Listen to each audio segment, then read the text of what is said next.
overthrew Assad have promised a new government overseen by a leader with a proper chin and mustache, and assure you that this new person isn't just Zelensky's new character. With the world in turmoil, Joe Biden returns with these encouraging words. I still know how to mumble. I mumble good. And moves on to receive the first ever presidential retirement blankie. Next, the ugliest person on earth makes health recommendations. And with red dye being banned, some moms are concerned as to how their children will meet their daily petroleum needs. But good news for our viewers is our chef here teaches you at-home recipes to turn foods poisonous red. Are your kids sitting starving at home, refusing to eat because things are no longer flavored delicious red? The days of bright red packaging that your kids loved with the fine red 40 that we're eating for years in America has been banned. And I know your kids are sitting at home refusing to eat. You present them delicious foods such as this chocolate chip muffin, but they won't eat it. But that's why we've invented the all-natural beet-pressed red, along with some other undisclosed chemicals that will turn any of your household foods now that delicious red color that your kids so desperately love. So here we go. You take this original muffin, now red. Frosted Flakes. Your kids will no longer eat this. But we add our all-red chemical, and look at that. Now you've got that fine red color that your kids love. Or take even Fluff. A classic, a camping classic. Your kids want s'mores, and they're not just going to eat congealed sugar if it doesn't have the fine red coloring. And that's why we come in with the beet-pressed red. We add it, and now look at that red goodness for your kids. It's your daily dose of misinformation, pulled from a lightly hemorrhoided asshole. It's today's Run Your Mouth!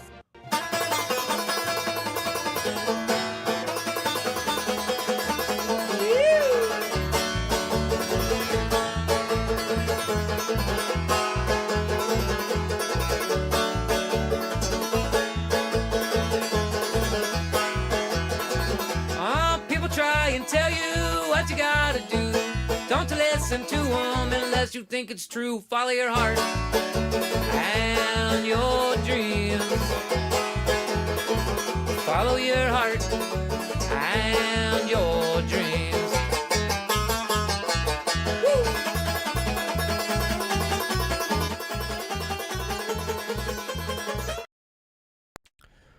What is up, everybody? Welcome back to another episode of the Run Your Mouth podcast. I forgot to turn off the overhead lights, which is why this looks like we're in the Blair Witch Project. I was going to say that we finally got the big budget. We're out. We're going to go explore this McDonald's. We're doing real investigative journalism, but Run Your Mouth. What are you going to do? You forgot to turn off the overheads, and now it looks like we're in the Blair Witch Project of this, or like I stole someone's Ring camera. That's what that looks like. This looks like I got out there.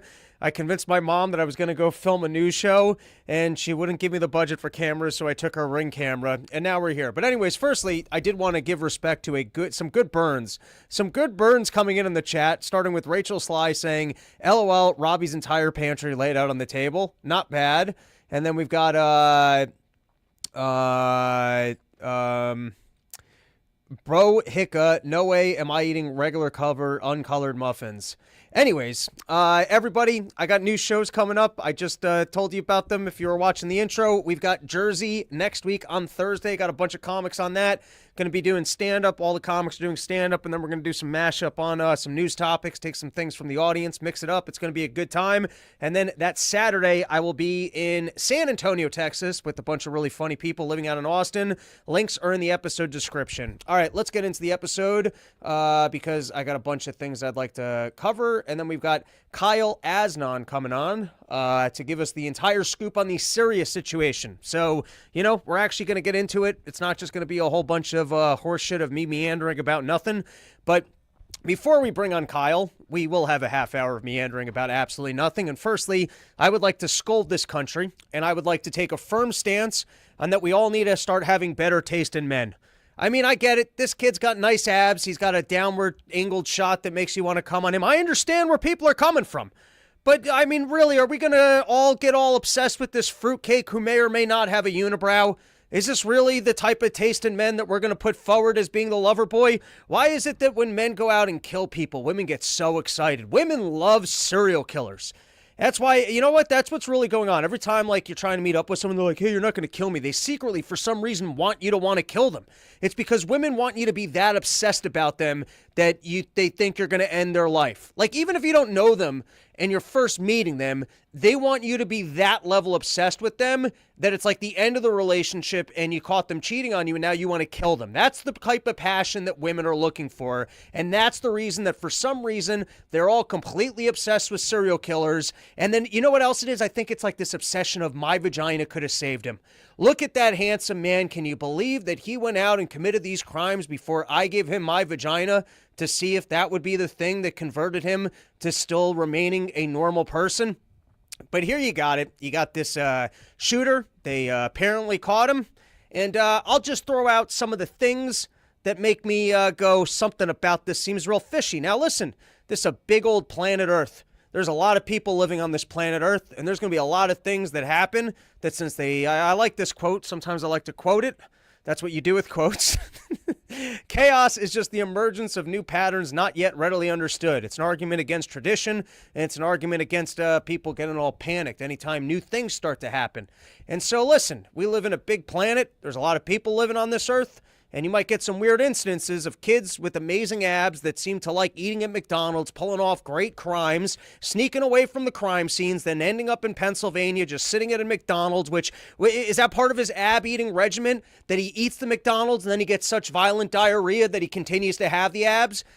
There was one time in my life I cut down to 155, and you know why I was able to do that? Because I was unemployed. You know how easy it is to be in shape when you're unemployed, when you're not just leaving an office all angry and go and eat cookies and being like, I don't want to go out and party. I gotta refuel my spirit. You know, it's very easy. If you got a friend who's in great shape, he's probably unemployed, or he hit the level of wealth that, you know, someone's just preparing his meals. He's got a personal trainer. He can afford the testosterone shots. Everyone else is fat and disgusting looking, or mediocre in shape, or has some muscle and tits. You know, that's the world that we live in.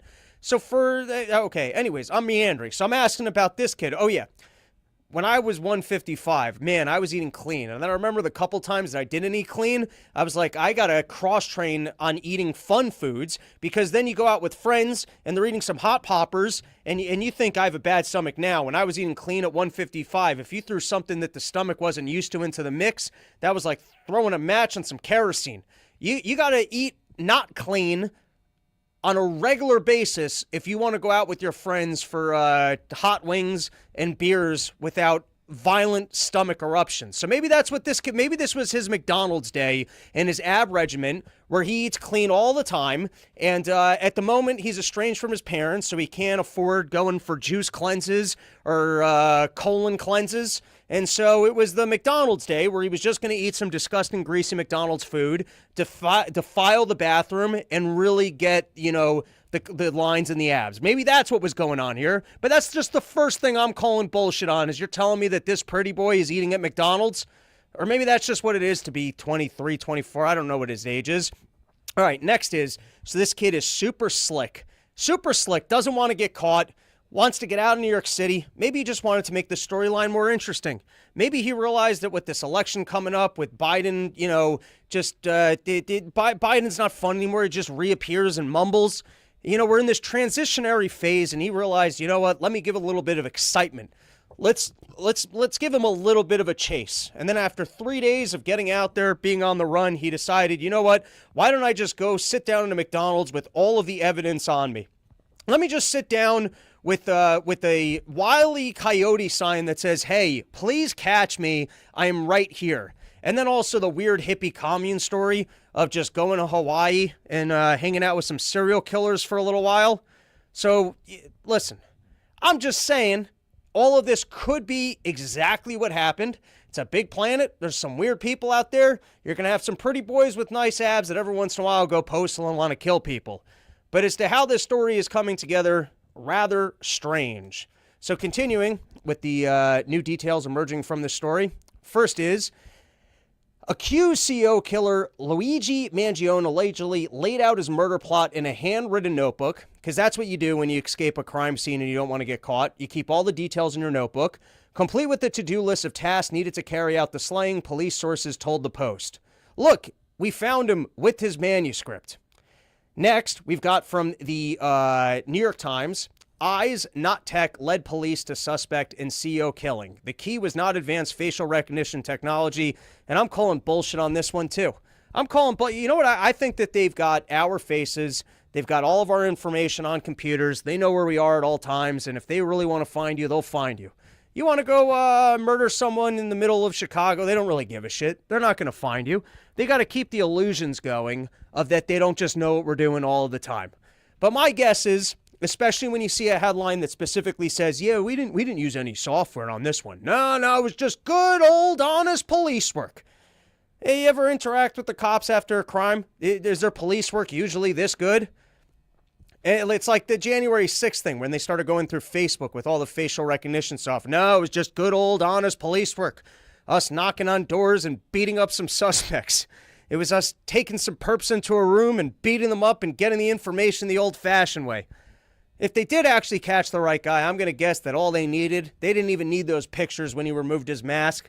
They're running facial recognition software all the time. They've been scanning our eyeballs at the airport. They know where you are. They know who you are. There's no getting onto even a bus. Even if you want to take the most undignified way of travel on a bus, they got cameras in those stations. They know when you got on the bus, you want to take the highways. Well, they got a picture of your license plate every time you go through a toll booth. You're probably attached to an Easy Pass. I don't think you're going anywhere, anytime without them knowing who you are and what you're doing. And of course, they don't actually look at that file of information unless you kill a CEO and everybody's interested in it and they need to retain law and order and make it seem like we can't just be out assassinating the elites. But there you have it. They caught the guy. They're claiming that it was just off the backs of good old honest police work. And now you got other people. You got your spoofs. You got your Twitter people. And the Twitter people, they can be pretty good. There was that story, I've heard Dave Smith talk about it, about that dude who was torturing cats. And then the internet, the investigators of the internet were able to track him down, I think, off the style of the outlets. And they worked from there. And so the people of the internet, they're looking at the eyebrows and they're going, I don't understand. These eyebrows don't match up. And let's say that this isn't the right guy. So then what is it? The internet, the government just has a file of random schmucks. So some crime gets committed and they just start doing some work. And they're like, all right, who's read Ted Kaczynski? Who's posted things about healthcare? And they find an online profile. And then they go, all right, this schmuck's eating at McDonald's. Let's go pick him up. The face is close enough and we'll throw these things into his backpack. Is it that good of a frame job that they literally just have a file of random fall guys? And, they started sitting around at the CIA and they're like, we're going to need a fall guy on this one. And they're like, we got this guy who stopped talking to his family. He spent a little bit of time down in Hawaii. His facial profile seems similar enough. And we could just throw this shit into his backpack. All right, let's take a couple of comments before we get into the ghost gun part of it. Rachel Sly, who the fuck could identify based off that pic? That whole thing is super sus. John Popick, you mean to tell me you don't travel with all your IDs and your manifesto with you at all times? Not typically. And you know what? If you're not committing crimes, I think you certainly don't want to... Guys, quit just casually traveling with your manifestos. I know sometimes it's fun, to roam through towns and pretend like you're a serial killer to see if you can get some women attracted, where you go to a bar and some lady's like, oh, what are you up to? I'm a writer. What are you writing? Oh, it's just my newest manifesto. I don't know if I'm going to go through with any of the crimes, but I just like having the manifesto because maybe one day I'll get the inspiration. Good point, John Popick. Unless the guy wanted to get caught, but with that said, I don't understand, why not just getting caught day of? Why get caught 3 days later? And if you do just want to get caught eating somewhere, why not somewhere classier than McDonald's? Was this entire incident just brought to you by McDonald's? Ray, did they use remote viewing? I don't know what that means. Jeff Gordon's mom. I was surprised McDonald's worker had the wherewithal to see something and say something. That's another suspicious point about this. that the people at McDonald's working there were that much in the loop and they weren't that overworked that they were able to take the time and call it in. Also, you know what? I hadn't realized that one, but that one is suspect as well. Patsy left for the day. He got the chloroform and some taters. Jeff Gordon's mom, no way Jose in the chat, shout out. What's up, Jose? What's up with people, LOL. Jose's got good conspiracies. You got anything for me on this one? And then Rachel Sly saying normalize carrying guns and manifestos. All right, so then the next interesting aspect was at first people were going, look at this gun that the guy was using, which was a strange gun because to have to, I'm not a great shot. I don't know guns that well, but you know, I would think if I was trying to have a gun, I wouldn't want one with like a manual slide. The whole thing seemed like not the easiest gun to be using. And then people said that that is a gun that really only exists if you want to assassinate somebody. That is what that gun is for. And I guess the reason why that one, I'm not the gun control guy. I think you should be able to go buy guns, enjoy guns. I guess that's for rare collectors, people with a lot of money that want to say, hey, I've got the Hitman gun here because it's fun to own. But then now the story is apparently he 3D printed the super gun. And then if the guy 3D printed the super gun, is this going to be some sort of a platform for why they say that we can't have 3D printers? Or is this when they finally admit that there's no point in even having gun control? Because they're like, even if we're going to do all this shit, apparently you can just get the diagrams for how to print super assassin weapons right off the internet. All right. And then here was the next one in this story, is that we've got, guys, this is why it's nice to have money, is because even in situations like this is when you can afford the good attorneys, which apparently the guy had the manifesto. In one article, I was reading what even sounded like an admission, but maybe it wasn't an admission. It was some sort of a statement about the good people at the FBI and law enforcement or whatever. But even so, if you got enough money, you'll get a lawyer who will show up. Mangione attorney, I haven't seen any evidence. Good for you, lawyer guy. Here we go. I don't even know if this is him or whatever, Dickie said. So we're going to test those waters and give the government a chance to bring some evidence forward. I like that. The lawyer's nice enough where he's going to give the government a chance to come forward and bring some evidence. And then you got this weird storyline about him hanging out down in Hawaii. People who knew Mangione in Hawaii, where he lived recently, said he suffered debilitating back pain and had recently undergone surgery. He fell out of contact with friends and family about 6 months ago. And that's why for you guys, the fans of the Run Your Mouth podcast, I've put together this because, we live in a new world now where if you're suffering from back pain, you might have been chipped by the government with something that's going to get you to go kill other people. And so I have this warning for all of the fans so that you guys don't end up in this situation. Let's roll the clip. Ever heard of? Do you then find yourself having to research to see who the person is? How do you find them? The details of his life? You have back pain and now have concerns that there might be chips inside your body. Do you suddenly find yourself going, my back hurts, followed by a thought of killing specific targets you've never heard of? Do you then find yourself having to research to see who the person is? How do you find them? The details of his life as you stalk your prey?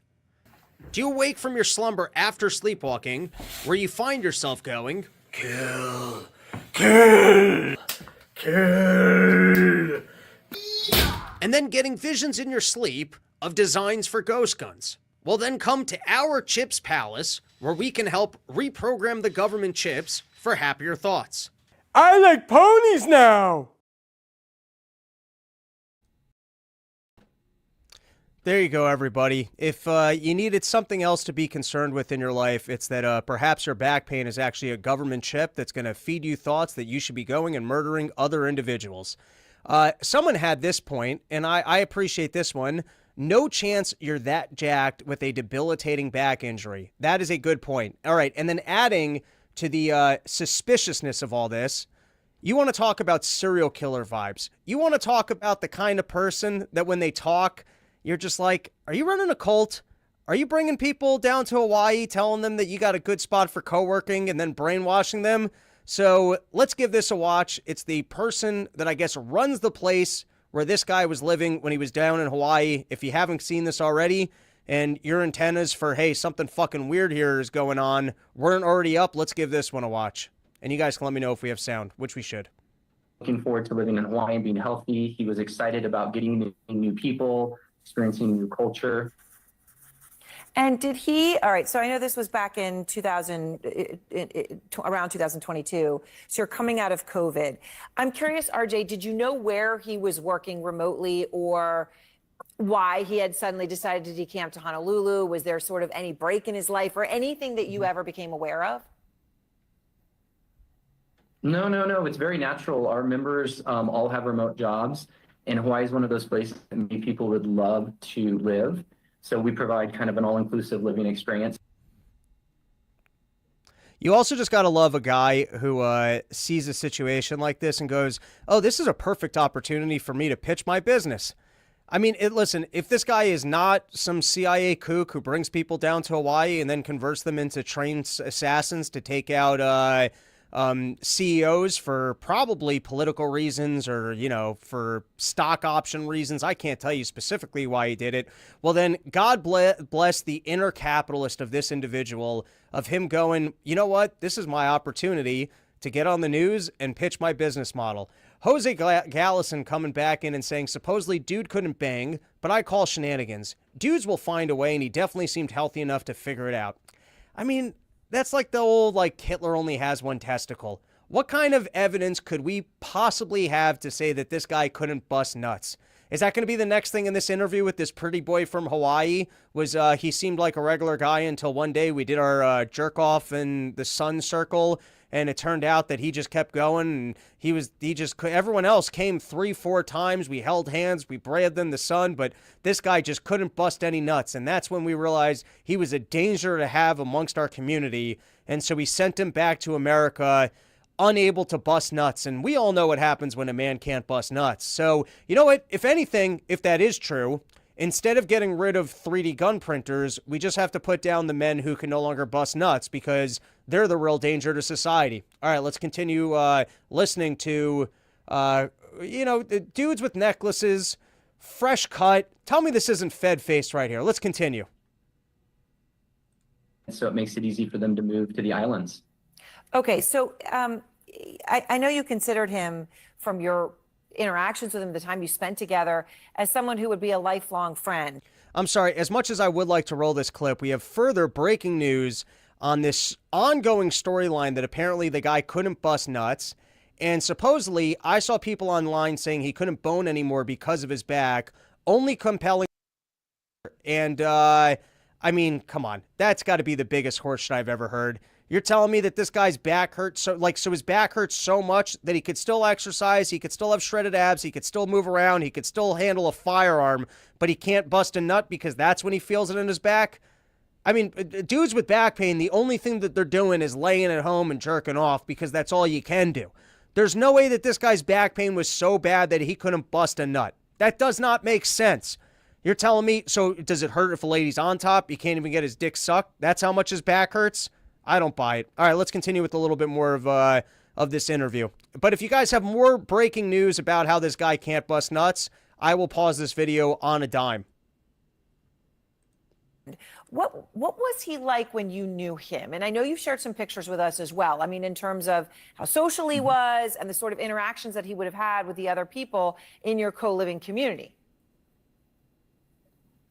He was a very thoughtful person, communicated really well, was friendly, had good relationships with everyone. He was even, in some ways, a bit of a leader. He helped spearhead a book club that we started just so we could, keep those intellectual pursuits alive from back when we were in school. So you mentioned that he was into health.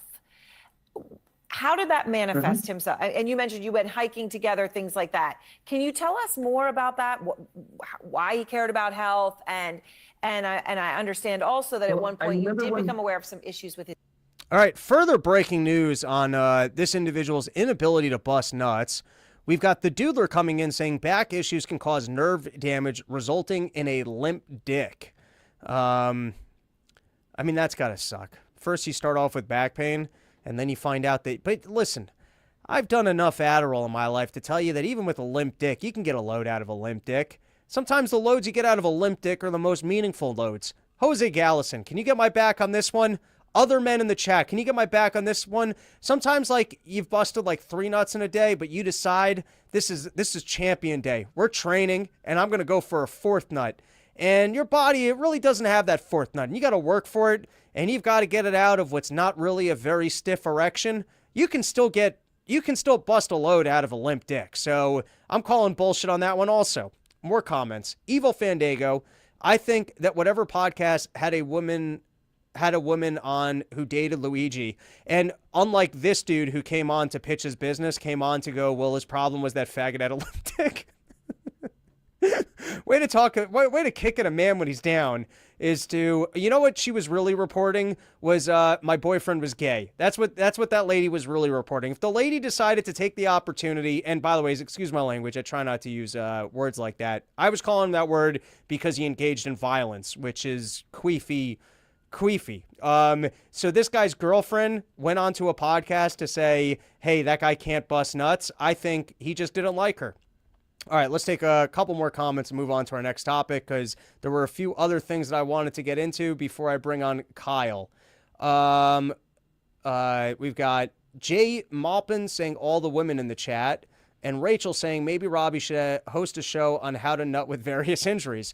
You know, that could be what my next career move. There's too many other people that have created Run Your Mouth podcasts. I don't understand why. I was clearly first. But now you go try and find the Run Your Mouth podcast, you get these runners, you get all these people with this name, and they're not going to stick around, and they're clouding the environment.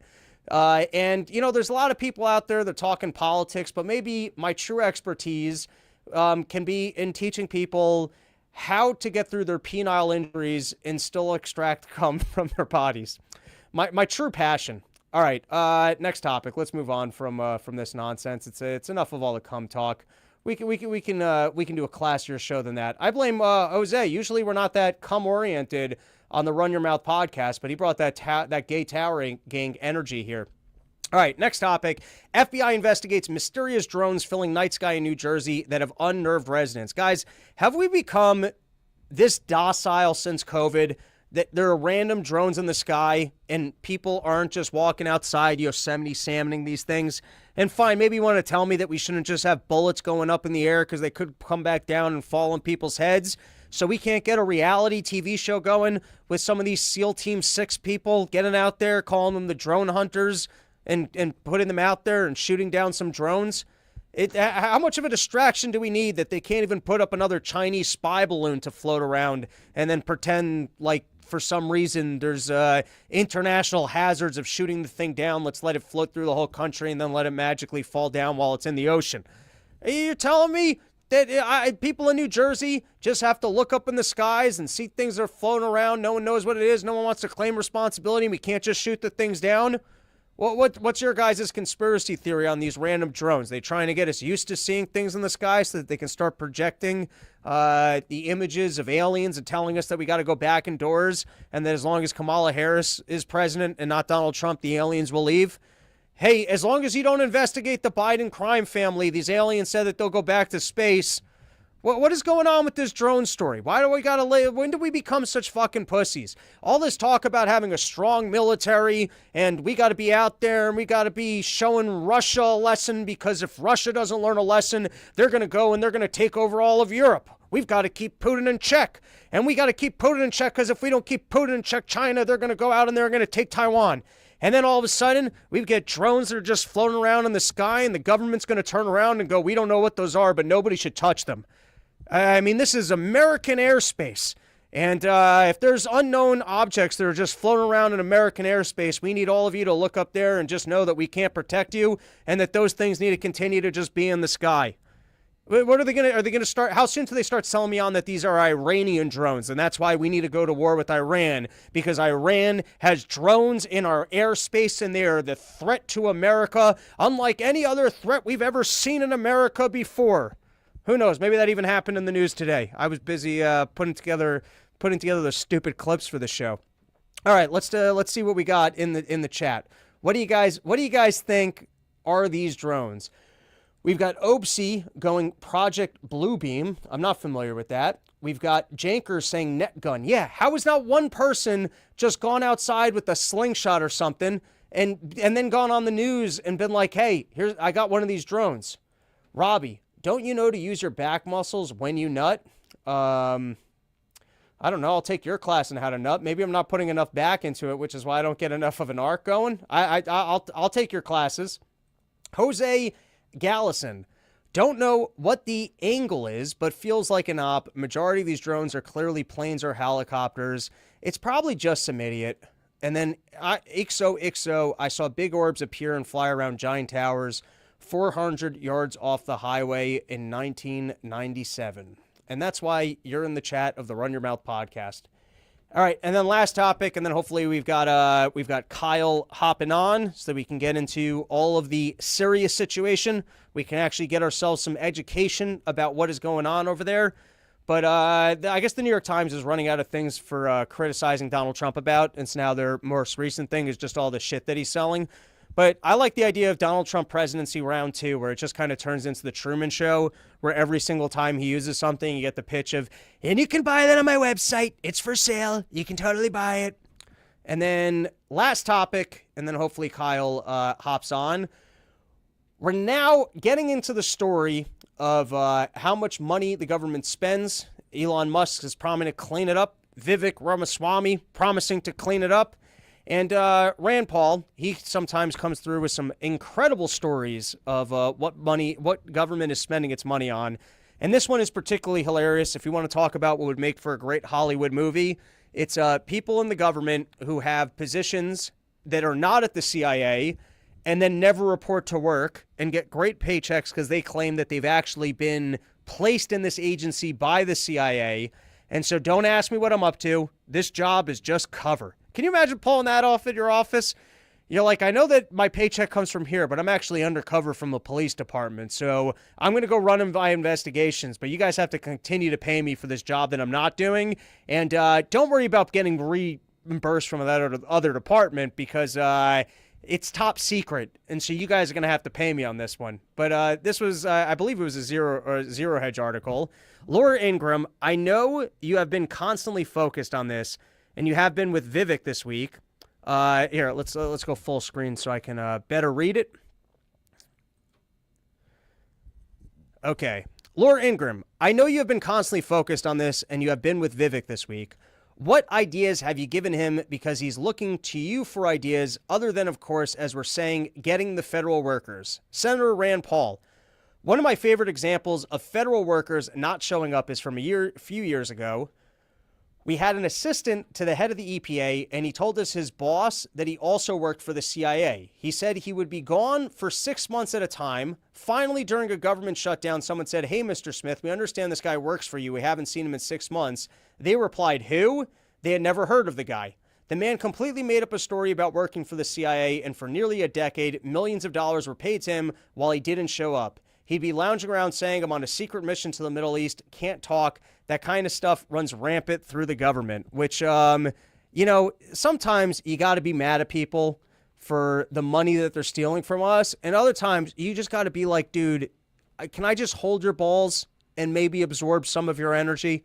Like, no homo. Can I just hold your balls and absorb a little bit of your ability to spew absolutely horseshit?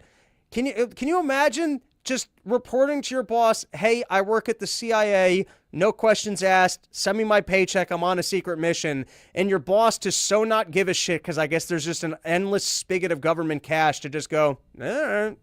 Hey, do I have to fill out any paperwork to oversee you taking this $1 million paycheck and whether or not you're actually running a mission or not? All right. Bolzari Normus, LOL, I love that guy. John Popick, respect the hustle. That dude deserves all the money that he stole. Yeah, I feel like amnesty for people with good enough stories. If Doge ends up rounding up the people who have it should be like that movie Catch Me If You Can. I guess give those guys new jobs catching the other people who are just bullshitting, and then understand that we're probably going to continue to pay these people paychecks. But like at some point, you got to respect that Michael Jordan was the best to ever play basketball. I'd like to know who is the best at fleecing the government, having a job, and not even showing up to, like, I once had an internship at a hedge fund one time. It was in college, and they did not really have work for me to do. But you know what I did? I showed up every day and I sat at a computer and I pretend like I was working. And it was a hedge fund startup. And apparently, some of the other people who worked at this hedge fund did not get the memo that if you're actually getting paid, you got to pretend like there's a job for you to do. Because it was a startup and they didn't quite have clients yet. They didn't have like work for the accountant guy. And so the accountant guy, he just didn't show up every day. And you know what he let the bosses know? Hey, we don't need a full-time accountant here. And so they fired him. And there was another guy. He was supposed to be the guy on the phone with clients. There weren't really clients yet. And so he stopped showing up because he didn't need to be there. And they're like, oh, I guess we don't need the full-time guy.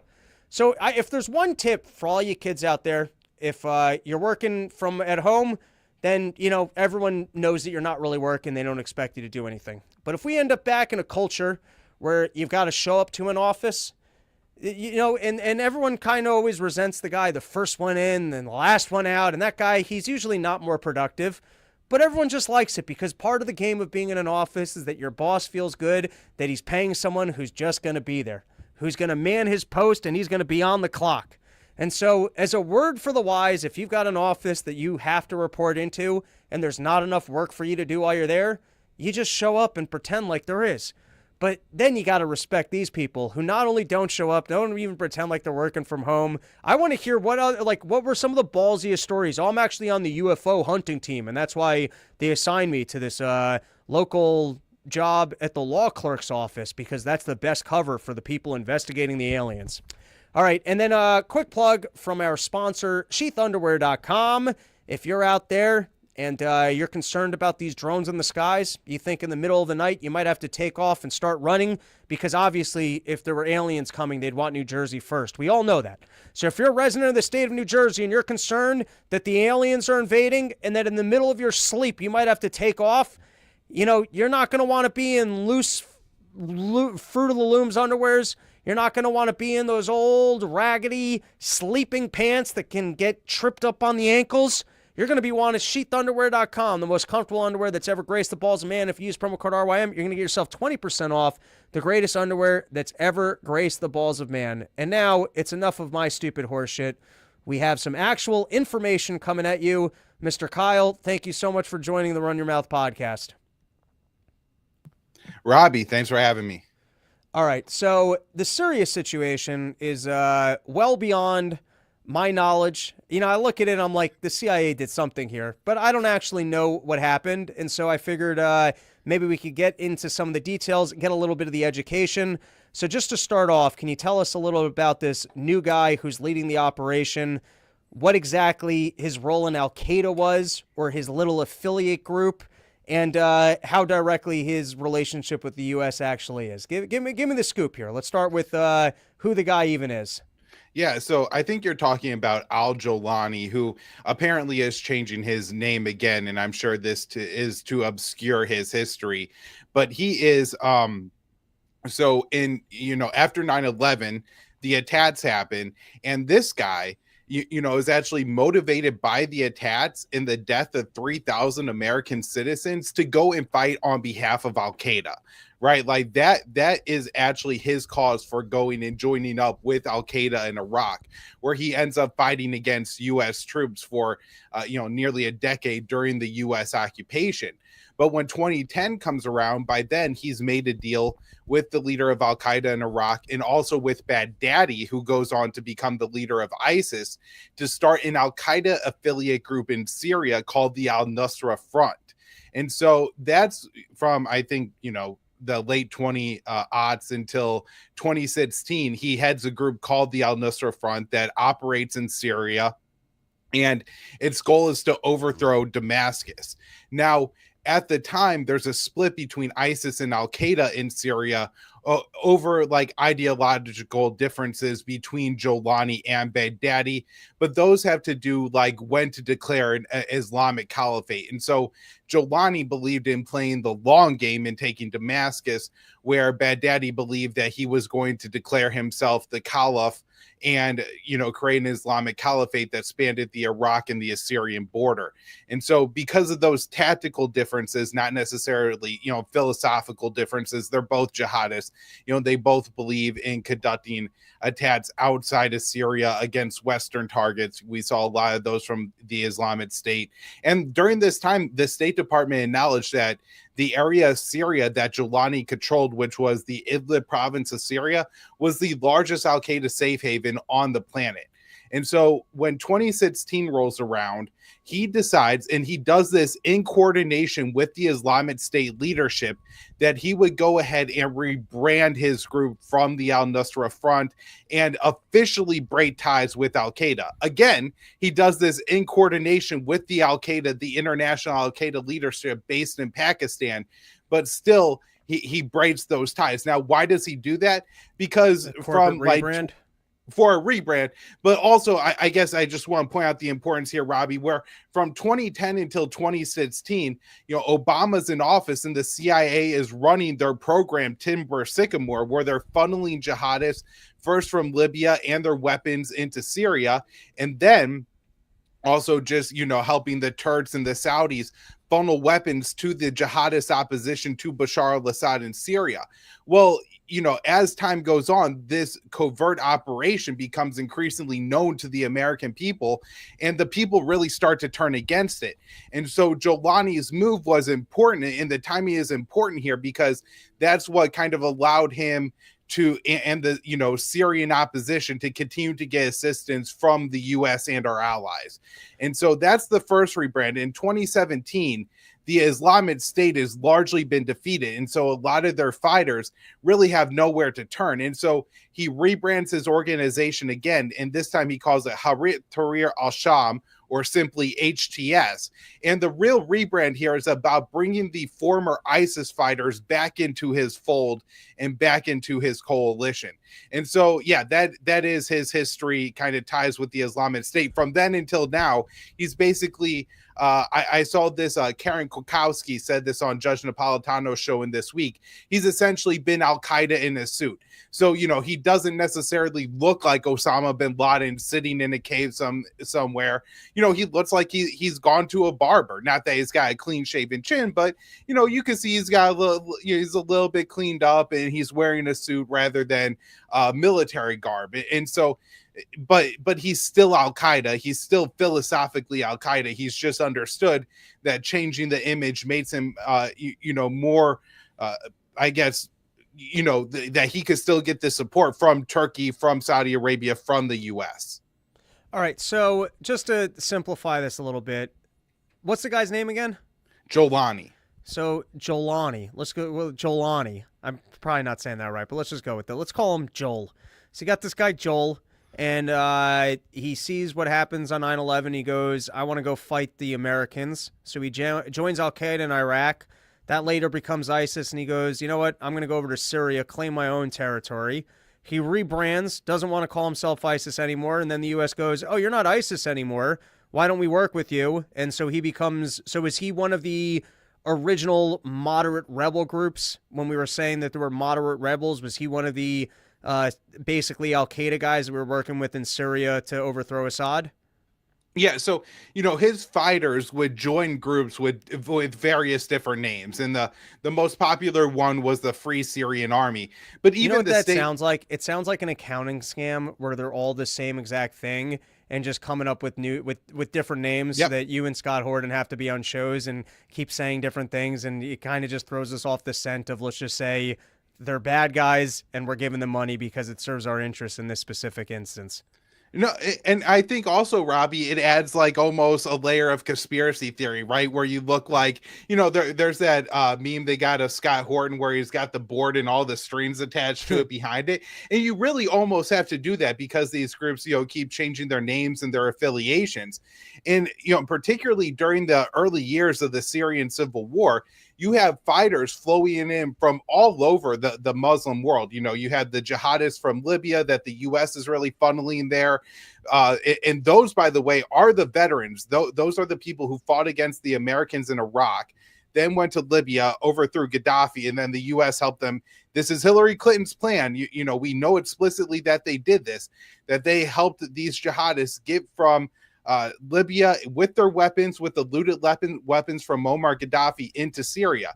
But then they got joined up by a lot of, Muslims from Central Asia, including Uyghurs from China. You know, their Muslim minority group that there's a lot of oppression of. And so there's all kinds of different groups. And so sometimes the U.S. would say, oh, we're giving the arms to the Free Syrian Army. And what did they do with those weapons? Well, they were either Al-Qaeda, and so they just took their weapons back to the al-Nusra front. You know, they were just wearing the Free Syrian Army robes for the day or whatever. Or they sold their weapons to Al-Qaeda, or a few times, actually, they tried to stand up to Al-Qaeda and say that, no, we want a real Syrian revolution that's about, liberty and freedom and things like that. And what happened? Al-Qaeda killed them and took their weapons. All right, so I do have a question about, I guess, ISIS and this group of people. I remember there was a time in my life where I used to thumb through foreign affairs, and sometimes it was an interesting read, sometimes it was a boring read, and other times you're just kind of getting a direct feed on what the propaganda is. But I remember once reading an article about ISIS, and it seemed, I'm pulling from memory here, that some of the backbone of ISIS was actually just the old Iraqi Guard.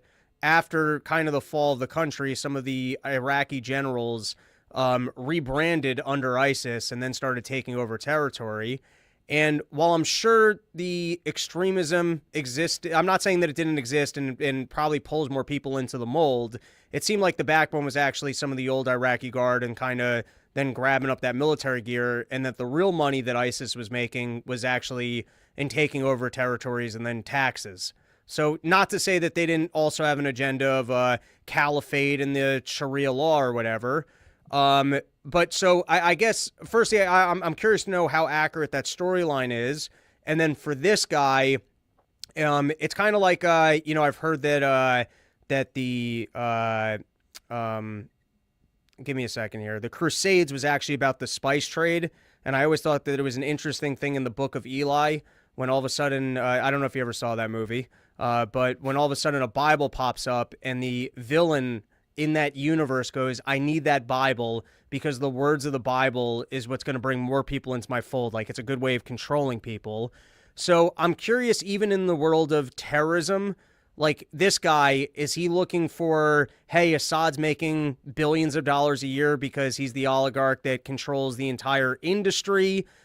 Is he looking for political power, or is he actually looking to take over Syria so that he can implement Sharia law and then hopefully have a better terrorist base? Like, what do you think his actual agenda is? And I know it's a long question, am I right at all about the old Iraqi generals? Yeah. So I think what you're referring to there is after the U.S. takes over Iraq, we decide to dissolve Saddam's old army. And that does include some Sunnis who do go on to join Al-Qaeda in Iraq. I'm not sure how many of them actually went on, and were around 5-8 years later when the Islamic State is then rampaging back through Iraq and taking Iraqi territory. Certainly, it's important to remember that ISIS was taking a lot of Iraqi military gear. When the U.S. had built this Iraqi army back in, 2010, 2011, I guess this would have been a little later, 2012, 2013, we had built this Iraqi army and we deployed them. And they're mostly Shia, but we deployed them to the Sunni areas of Iraq. And so when ISIS comes across the Iraqi border and they're somewhat greeted by some of the Sunnis who feel that they are basically being ruled over and oppressed by the Shia, now Baghdad government of Iraq, you do have a lot of those Shia then saying, well, why are we going to defend Mosul from the Islamic State? This isn't Shia territory, and they just left their military equipment. So, the Islamic State was certainly lousy with American military equipment. And also, again, some of the veterans from Al-Qaeda in Iraq. And so I'm sure some of them did previously serve in Saddam's army at some point. Now, onto your other question, Robbie, I do think the answer is the latter of the scenarios you presented. Now, I think from everything I've read about Jolani, it seems that everything he has done in his, adult life has been to furthered the Al-Qaeda cause, has been in coordination with the Al-Qaeda leadership. And now he is saying that he's reformed some. I believe they say they allowed like women to not have to wear the full like head to toe black burqas when he ruled the Idlib province, and this is like some identifier that he's willing to liberalize. I think he is a somewhat of a pragmatist in that he was willing to compromise on some things in order to get what he ultimately wanted, which was Damascus. But now I do think we're going to see largely the imposition of Sharia law over the territory that he controls in Syria, to some degree ethnic cleansing of minority groups in Syria, certainly chasing the Christians and the Druze and the Alawites out of the more valuable territory that the Sunnis are going to want to take over. And yeah, I think this is going to, even if Jolani himself isn't sitting there plotting the next 9/11, the central bank of Syria was looted. The Syrian armories were looted, at least those that weren't blown up by Israel. And of course, they were looted by a bunch of people who, followed Jolani's Al-Qaeda message for years and years and years. And so it's, even if he personally isn't going to be involved in the plotting of the next 9/11, his government is certainly going to be like a festering wound that allows that to happen. And also, you got, whenever we're talking about this, we have to mention that there's just so much anti-American feelings in the Middle East right now because of the U.S. support for Israel's war in Gaza. So, you kind of got two big things tied there. Yeah. So in your eyes, how direct is the U.S. involvement? It was just, at some point in time, he's fighting Assad and they go, hey, this isn't our interest, and so we're arming him. Do you think that the CIA was more directly involved with this particular push? Do you think they fell for the rebrand? Or do you think they just like chaos in the region and they go, hey, we would rather have these terrorists running this territory than Assad? Like, what do you think is the actual... I guess it's a two-part question. A, was the U.S. directly involved with this? And B, why do you think that they take that strategic risk, or what is their outlook? All right, yeah. So there's a lot that the U.S. has done to bring down bring down Bashar al-Assad. So, like, if you need me to elaborate more about, I'll try to go through this kind of quickly. In the very early days of the Syrian civil war, 2010, 2011, the U.S. starts piling the money and jihadists and the weapons into Syria. And so this really ignites and expands the Syrian civil war to a level that it would have never got to, right? Assad's rule would have never been as weakened and threatened as it was had they not done that for years and years and years. But when Trump finally takes over, he ends the CIA's Timber Sycamore program. So we stop the direct CIA assistance to the Syrian rebel factions that are linked to Al-Qaeda, which, that's a good thing. At the same time, Trump starts carrying out strikes against Bashar al-Assad and also sanctioning the Syrian government. And this is intentionally to prevent Syria from ever being rebuilt. Additionally, the U.S. is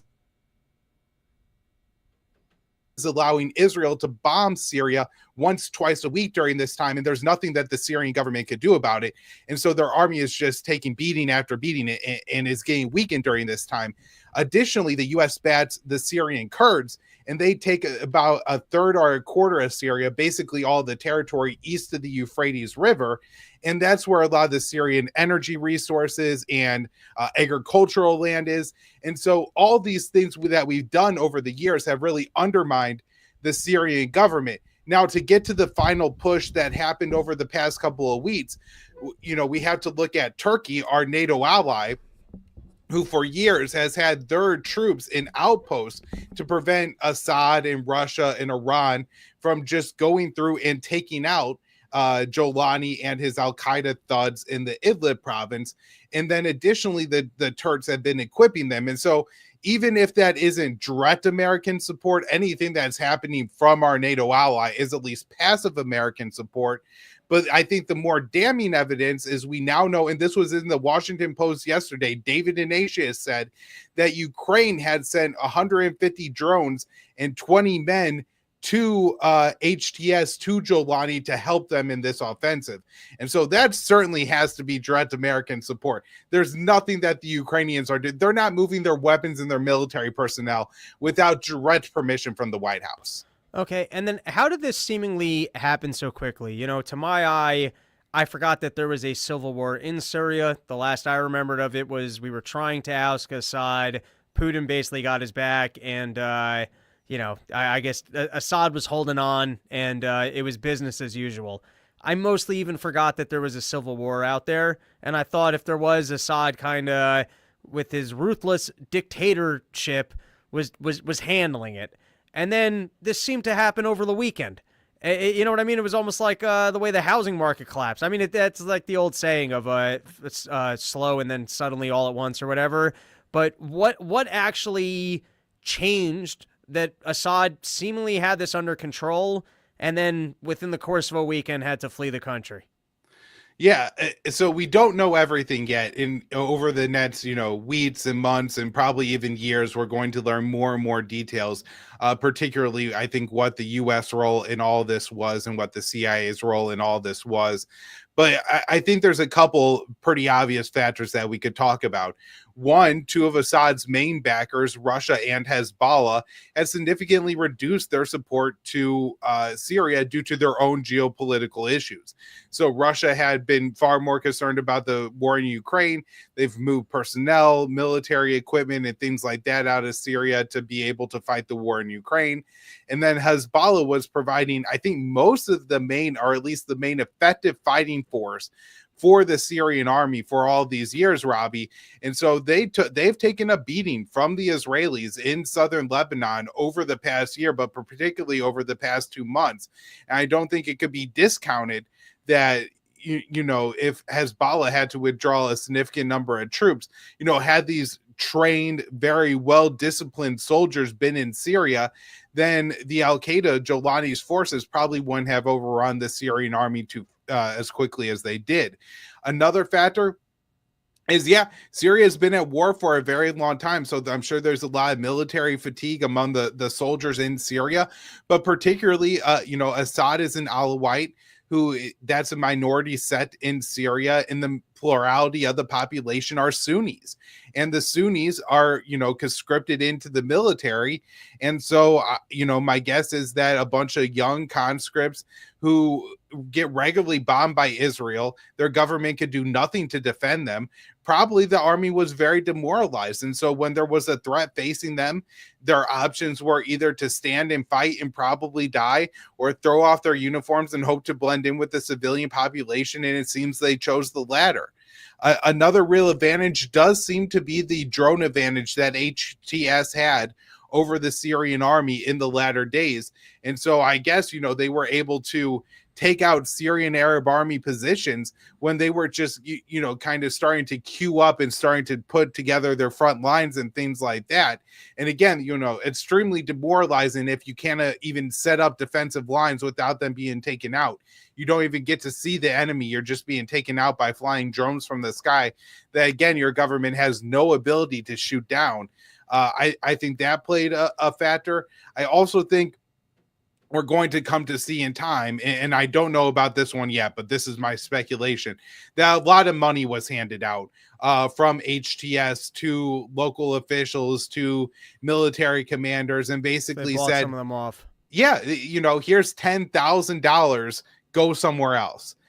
Start your life somewhere else, go take your military equipment somewhere else, defect and join ours. There's anything to just have them not fight. And it doesn't seem that a lot of fighting happened over the past week. Certainly not any kind of direct conflict or big battles. Most of the fighting seems to have been done by Al-Qaeda's drones taking out the Syrian army. It's so crazy. So, $10,000 can do that. It's like that's 6 months rent in America. Yeah, well, they're talking about, I think, $400 for each soldier who laid down their arms. And so, when I'm talking about $10,000, saying a general or something. That's less than the cost of one rifle. Like, if you just think about the idea that we could probably be just bribing soldiers as opposed to fighting them. All right, so my next question for you is, let's shelve our morality for a second here. And that, to me, there's like, I'm a pacifist. I'm a big old hippie. I think we could be getting along, and that for the most part, these wars are not helpful for humanity. But there's different levels to the inhumanity of what governments can do. So, like, for example, at the end of the war, when Hitler's sending Jews to the death camps instead of using the trains for military gear, that's just absolutely doesn't serve any strategic interest. It's just immoral. Or let's say you have a war that serves zero strategic interest, but it's like an Iraq war type thing, but Dick Cheney gets to make his money building bases. So there's no strategic interest there whatsoever, but Dick Cheney, he gets to make his money.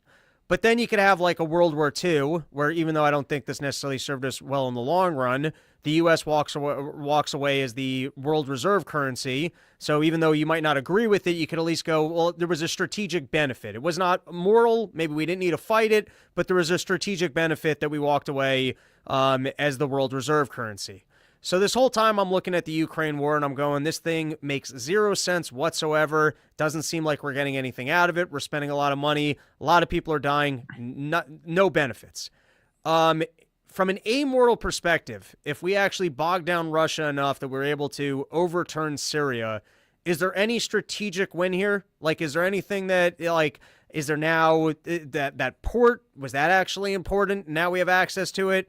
I don't know. Is there any like even strategic win here? Or is it just Israel wants more chaos in the region and to weaken Iran? Like what is the, or is it just another immoral, hey, our military industrial complex wants chaos so it can print more guns? Yeah, I mean, the Russian base, though, what's going to happen there is still to be seen. The Russians are saying that they've made a deal with the rebels that will allow them to stay at their bases. The area that the bases are in the Alawite areas of Syria, and it's not exactly clear if the Al-Qaeda rebels will be able to take and hold all that territory. I mean, there's so much going on in Syria right now. Turkey is invading some of the Kurdish areas, and so Israel is invading taking quite a good swath of territory. And so I think it's really hard to predict what's going to happen long-term with the Russian bases. Certainly there will be people in Washington, D.C. who will cheer if Russia loses their naval base there. How much of a difference it makes for Russia geopolitically? Probably some. This is, I believe, their only base on the Mediterranean Sea. That being said, will they probably find and exert influence in other places to be able to set up a naval base? I imagine so. It's, they make it sound so permanent, like this is going to be some great victory that will plague Russia forever. I'm sure it's at least a short term, if not a medium term setback for the Russians, particularly if they do lose the base. But that's and not why is to having say a base in the region so important. Like, unless you're playing the stupid risk game of I don't understand what is. Yeah, that's it. Well, and for Russia, you got to remember, this is within their, kind of general neighborhood. It's not their next door neighbor, but all the streets connect. And so if you're, Putin, who rules a very openly Christian country, a lot of their values are very openly coming from Christianity, and they have a Muslim minority population that has caused them terrorist problems in the past.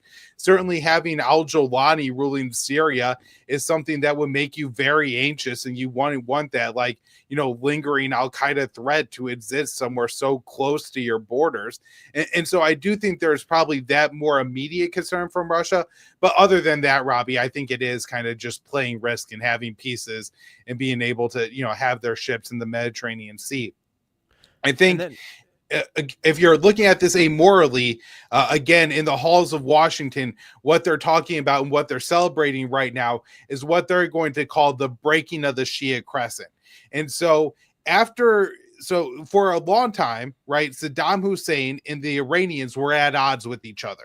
But when the U.S. overthrew Saddam Hussein and allowed popular vote to decide who was going to rule Iraq, the Shia took over. And so once that happened, you had Tehran, Iran, then you had Iraq, then you had Syria and Bashar al-Assad and Hezbollah in southern Lebanon, all shared a continuous border. And they used to say, this is a great Iranian land bridge from Tehran to Beirut in order to prop up and to arm Hezbollah. And certainly there has been some truth to that over the past years. Logistically, it makes it a hell of a lot easier not to have to use the sea route to get their weapons to southern Lebanon. And so this, now I want to say too, I think that the whole Shia Crescent thing has become probably less important over the past year, but specifically 6 months, as Israel has been absolutely pummeling Syria in all what they could consistently say are these Iranian targets and these Iranian weapon shipments that they were sending through Syria to get to southern Lebanon. And so how effective that land bridge has been in recent times, I don't know. But they're going to, that's one of their main celebrations, right? Is that Assad was an ally of Iran, and now Iran no longer has that ally in Damascus. Okay, and then on that note, if we're going to take a second and shelve our morality once again, is Netanyahu like a total gangster who is just kicking? Like, if you look at this, try and zoom out 200 years, do you think that this ends up working out incredible for Israel, that none of their, like, I mean, I don't really think everyone wants to destroy Israel, and I think Israel doesn't need to be killing innocent civilians, and we could figure out a way for people to be getting along that isn't, hey, every one of my neighbors needs to die and they can't exist because otherwise that threatens my security. I don't think that needs to be reality. Netanyahu seems to be pretty invested into the storyline of everyone's coming for the Jews, it's us versus them, and we understand that the global stage might not like it, but it's tribal warfare, and we got to eliminate as many of these countries as we can so that we can continue to live here, because that's the only way that we can be secure. If you just had to like zoom out and fast forward 200 years in the future, is Netanyahu like kicking ass right now where like, this plays well for him, or what's kind of just what's your prediction in terms of, I guess, the aggressive moves that he's made over the last, 2 years in terms of displacing countries and individuals within the region? Yeah, I mean, I think it's certainly possible that 200 years from now in Israel, it's kind of almost, they've conquered swaths of Syria, southern Lebanon, Gaza, the West Bank, maybe parts of the Sinai or something like that. I think Netanyahu has his eyes on expanding Israel's borders quite a bit. And yeah, maybe 200 years from now, Robbie, Israel looks back on it kind of like the Americans look at, back on the Native Americans, where it really sucks for them, but we're all kind of happy that we have this great country from sea to shining sea, right? And so we kind of just ignore like our genocidal bad story there, and America is a really strong and prosperous country. I mean, it's not impossible that that's in line for Israel's future. I think that Israel's problem is this: Netanyahu is expanding his borders, and that involves doing things that really, really upset his neighbors. The ethnic cleansing of Gaza to expand Israel's borders there, the slow annexation of the West Bank that we're seeing, the invasion and at least some Israeli troops remaining in southern Lebanon, and now Israeli troops pushing even into the outskirts of Damascus. Again, all this could be conquered territory that one day is just drawn around Israel on the map, and nobody really discusses how Israel came to obtain that territory. I think the other possibility is eventually the American empire can no longer sustain itself, and Washington cannot exert the influence it has over the Middle East. If you look at the situation in the Middle East right now, Iraq, Syria, Libya, Sudan, Somalia are all historically weak countries. The Egyptians, Jordanians, Saudis, Emirates, Qataris are all bought and paid for by the Americans. And so with that status quo, I think Israel can continue to expand their borders, and they can continue to ethnically cleanse the Palestinians. But what happens if the Americans are no longer buying off the Egyptians, the Saudis, the Qataris, the Jordanians? What happens when America is no longer destabilizing Iraq and Syria and Libya year after year, and a new, stronger leader emerges in one of those countries and decides that they don't like so much what the Israelis did to the Palestinians? Then I think you could see this as Netanyahu essentially sealing Israel's fate, where they are put in a position where they fight a war that they cannot win, and they no longer have Washington's backing to bail them out.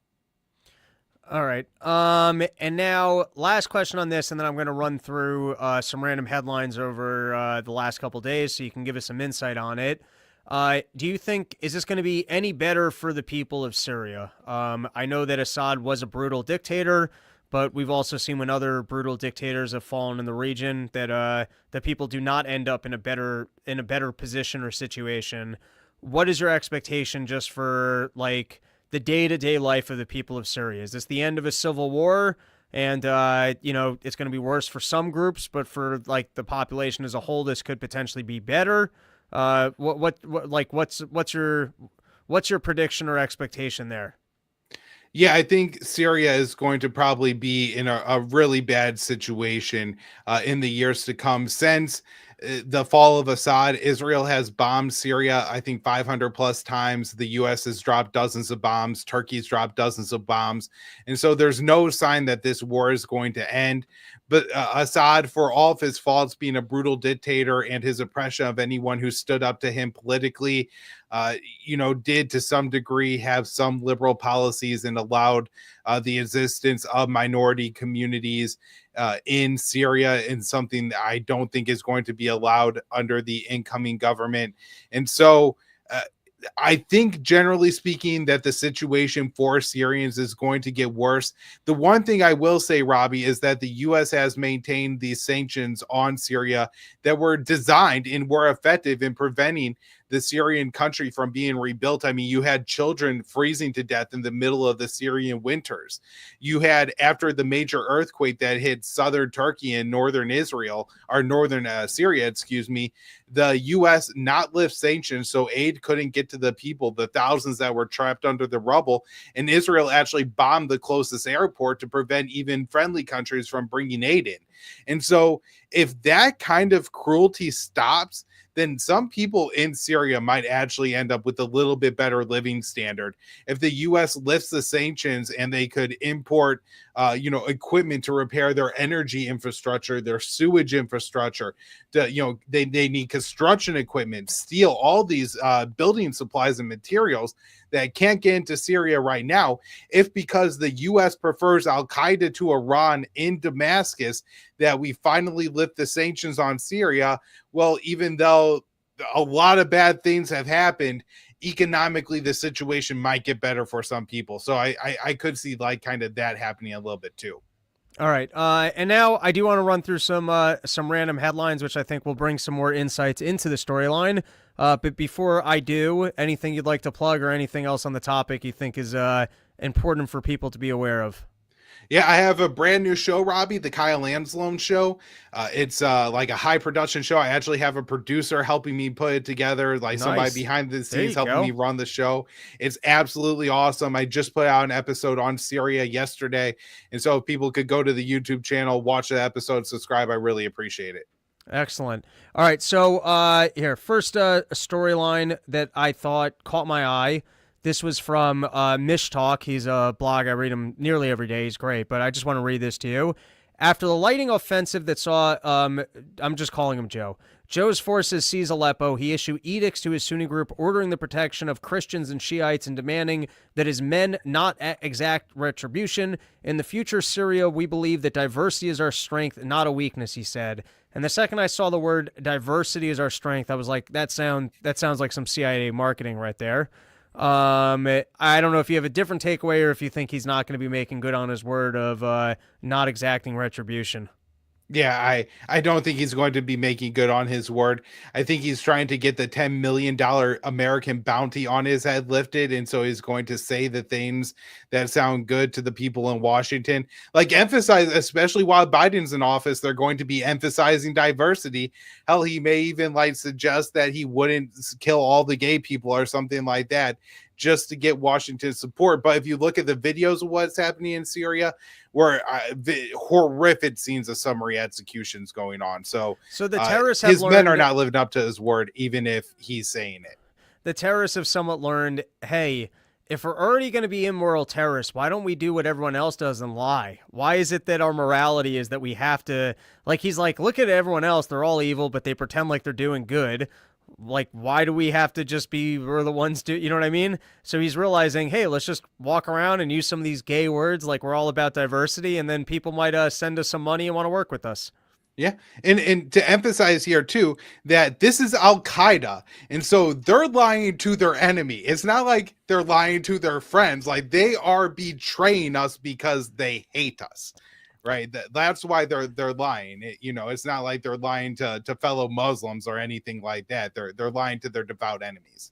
Sorry, I forgot to. All right, next one. Syrian military officials are charged with war crimes as government falls. The official Jamil Hassan and Abdul Salam Mohammed ran an infamous prison in Damascus and sought to terrify, intimidate, and repress any opposition or perceived opposition to the regime, according to the indictment. I saw some horrifying footage of, I guess, people being taken out of this prison. Maybe you can give us some insight into just how brutal Assad has been to, the general population. Yeah, I mean, that's it seems in Syria that the big thing was anybody who stands up to Assad politically, it didn't really matter your religion. That's not what you got thrown in jail. Just people who dissented from his political rule ended up in some pretty brutal prisons, and for years and years, and like decades, even some at a time. And so that's absolutely awful. Now, I will say, Robbie, this is a prison that's held the enemies of Bashar al-Assad. And for about a decade and a half, he's been fighting al-Qaeda. And so while I'm sure there's a lot of political prisoners that were in that building, I think there's also an awful lot of al-Qaeda fighters who may have been sitting and stewing in these jail cells for years and years and years. And so we have heard from Joe Biden that they're concerned about the fall of our Kurdish protectorate government in eastern Syria because there's a jail there that holds a lot of ISIS fighters. I think we should have those same concerns about these prisons as well, that, some of the people in there are actually really, really bad people. Now, the people who ran the prison are also really, really bad people. And I'm not going to shed any tears when Al-Qaeda exacts their brutal revenge on the people who ran that prison. On that note, what is the story with the Kurds? I mostly only hear about them through Dave when they pop up the propaganda of, hey, we got to protect the Kurds. Can you give us the short on the Kurds and why we occasionally hear about them? Yeah, so the Kurds are presented as the moderates of the Muslim world to the American people. And after, again, the US, the CIA was backing al-Qaeda, when that became transparent to the American people, our policy in Syria shifted to having the Pentagon back the Syrian Kurds. Now, the Syrian Kurds are not, these great moderates, that they are presented to be. In fact, the YPG, the Syrian Kurds, are an offshoot of the Kurdish PKK, the Turkish Kurds, and that's labeled as an international terrorist group by the United States of America. And so, the hands aren't clean there. They have really lorded their rule over the local Arab population and the Yazidis, and they conscript as young as the age of 15, including little girls. 15-year-old girls have reportedly been conscripted by the Syrian Kurds. And so these are presented as kind of our moderate good allies in the Middle East. They're just another group of fighters. They're just another group of people who have their own eyes and their own designs on having, I think, at least an autonomous area, if not a full-on Kurdish state that exists somewhere in eastern Syria, northern Iraq, maybe even, I guess that's western and northern Iran, southern Turkey, these, areas that the Kurds live in. Unfortunately, the way that the Middle East was carved up post World War I and II, the Kurds end up with no state of their own, and they're a minority group in all these different countries.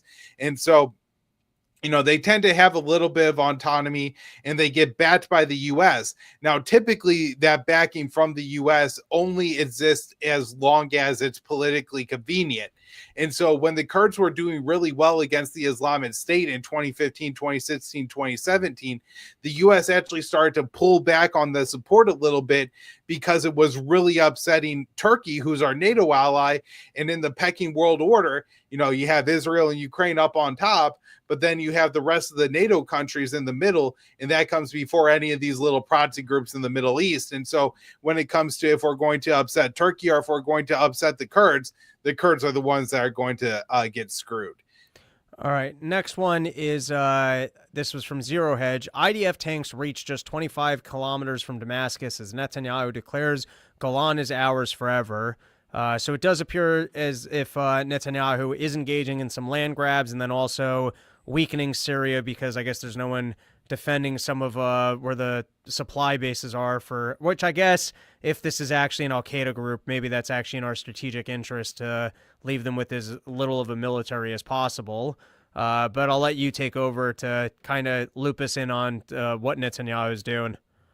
Yeah, I mean, I guess to the extent that Netanyahu is bombing the Agile arms depots that are now controlled by Al Qaeda, this isn't, that's not the worst thing that happens in the Middle East. I'm not for any of these wars, Robbie, but that's not the one I'm going to be complaining about. Now, they keep saying that they're hitting Syrian chemical weapon sites, which the International Watchdog on Chemical Weapons, the OPCW, affirmed in 2015 and 16 had been disposed of.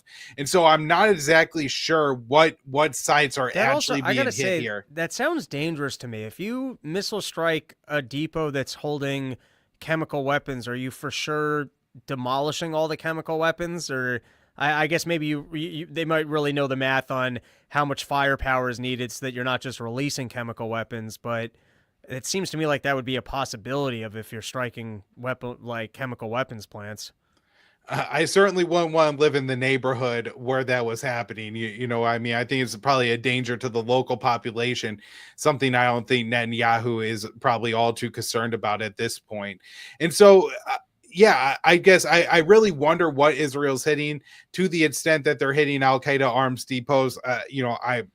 I guess I don't care all that much. Well, I guess at this point, the land grab is a bigger issue. You know what I mean? Like taking the Syrian territory that they're probably never going to get back. And if you look at where Israel is taking Syrian territory, it seems to be moving northward to try to cut off southern Lebanon from Syria. And so who knows how much this actually has to do with taking territory in Lebanon as well. And then on that note, so this was from Gronk. Or Grok, I don't know, however it's pronounced, the Twitter thing. Israel operations Bashan Arrow strikes 320-plus Syrian targets. In the wake of the fall of Syrian President Bashar al-Assad, Israel has launched a significant military operation named Operation Bashan Arrow, targeting over 300 strategic locations in Syria. This operation includes strikes on Syrian weapon depots, naval facilities, and Air Force assets, aimed at preventing the transfer of arms to Hezbollah and ensuring these capabilities do not fall in the hands of potential jihadist groups. The Israeli military action was described by IDF as a necessary measure to counter regional threats. Yeah, I think the number of strikes is up over close to at least 500 now, but as I said, when we find out what they're hitting, it may be a lot more, kind of civilian targets, infrastructure, energy infrastructure, and things like that to permanently weaken the Syrian state. All right. And then last one, this is on a different topic. This is, it seems that even though Biden is on the way out, he's trying to make sure that some of his initiatives are still funded. So he's trying to pass off money to some of the computer chip manufacturers, trying to make sure that some of the green energy scam people still get their paychecks. And then he's trying to funnel as much money as he can to Ukraine on the way out. So the most recent one is U.S. transfers $20 billion loan to Ukraine backed by Russian assets. And so I was confused by this because there was a long-standing storyline of seizing Russian assets because, we're not at war, but we are at war with them, and then handing them to Ukraine. And then people saying that sounds like a disaster because, we're already isolating people from our financial system, and we need people to use our financial system in order to spread around our inflation. And so for us to steal people's reserves, less people might, be lending money to us or leaving money in places where we can seize it from them. Is this actually a win? I was confused by this one because it sounded like they weren't actually doing that. But this seemed like maybe it was some financial scam to essentially accomplish the same thing. So this just came out today. You might not even be familiar with it, but it caught my headline. I thought maybe you could give us some clarification if you're familiar with it. Yeah, so I could say a lot on this. This is all a part of a Western policy that's existed for like the past year and a half, as it's become increasingly obvious that Trump was going to win the election or return to the White House, to do what they call Trump-proof the war in Ukraine. They want to make it so that Trump cannot end the war in Ukraine. And I actually think that this is their best kind of weapon, the best arrow in their sling to do so. And so the idea here is that what Trump has said that he was going to do, and he hasn't laid out his whole plan on how he plans to end the war in Ukraine in 24 hours, which of course is completely ridiculous. But whatever plan he has to end the war, he has made it clear that what he is going to do is to tell Ukraine that, listen, if you want to keep getting any American support whatsoever, you have to sit down at the negotiating table with Vladimir Putin.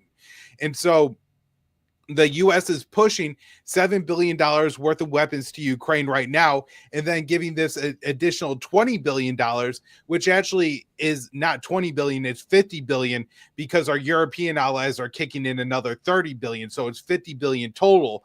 And the idea is if that Zelensky is sitting on this massive pile of money and weapons, that he's not going to give in to Trump's pressure to negotiate with the Russians. Now, I think this $50 billion is particularly good at Trump-proofing the war in Ukraine, because if you look at the first Trump administration, one of the things he really couldn't resist doing is selling weapons to everywhere in the world. Saudi Arabia, whoever it was, he was willing to. He's closing deals. And so if Zelensky has $50 billion and shows up to, the White House with a $50 billion check in hand and says, I'm going to spend this on American weapons, is Trump going to say, we don't want your money, we want you to negotiate an end to the war? Or is he going to get a big old grin on his face and start talking about how he's the greatest deal maker and he made $50 billion in weapons? Now, another thing you're talking about there is kind of the logistics of this. And so the West has between 200 and 300 million in frozen Russian funds. And so Russia wants that money back, of course, and they think that they're going to get that money back one day. And initially, as you said, they were talking about just using that money to buy weapons for Ukraine. But this is actually a little bit different what they're going to do, because they're going to say, we're going to take out a loan. The Americans are taking out a loan. They're giving the money to the Ukrainians, and they're saying that the collateral for that loan is the frozen Russian assets, and they're planning to pay that off with the interest from the frozen Russian assets. So honestly, Robbie, you probably understand the finances of this a little bit better than I would. I have no idea how long it would take to pay off a $50 billion loan using the interest off of $200 billion, but it seems like a long time to me. And the Russians are going to expect interest on their $200 billion in frozen assets. And so it's not like they're just going to let the Americans run off with all that extra money. And so this really sets up a perpetual problem where the West is eventually going to have to take their own taxpayer money and give that to the Russians to eventually unwind and end this economic war going on between the two sides. And so this is setting up, I think, a decade long, if not longer, kind of Cold War economic war between the U.S. and Russia, as Russia is demanding back their billions of dollars in assets that the U.S. loaned to Ukraine. And then I'm sure we're going to forgive that money, by the way, because the Ukrainians will never be able to pay it back. And likely the Russian assets will be unfrozen before those loans are fully repaid. There you go. Mr. Kyle, thank you so much for coming on. This was a dense an episode. Once again, why don't you plug antiwar.com and where people can find your podcast? Yeah, thank you so much for having me on, Robbie. It's always a great time to be on with you. Congratulations on your stand-up special. I really enjoyed it. Thank you. One of the funniest things I've ever seen recorded in a garage. And then you can find my work at antiwar.com, the Libertarian Institute. And then I host one show, Conflicts of Interest, and the brand new show, The Kyle Anslone Show. That rules. And if you could just on Twitter message me the link, I'll make sure to include it in the episode description. Thanks, Robbie. All right, that is our episode. Thank you, everybody, so much for joining us. That was some dense information. Go eat second lunch, absorb it all. And as I said in the episode description, I also have 2 shows coming up. One in San Antonio, Texas, and the other one out in New Jersey. I hope to see you there. Enjoy your day. Back probably next week, Wednesday, with another episode. Have a good one.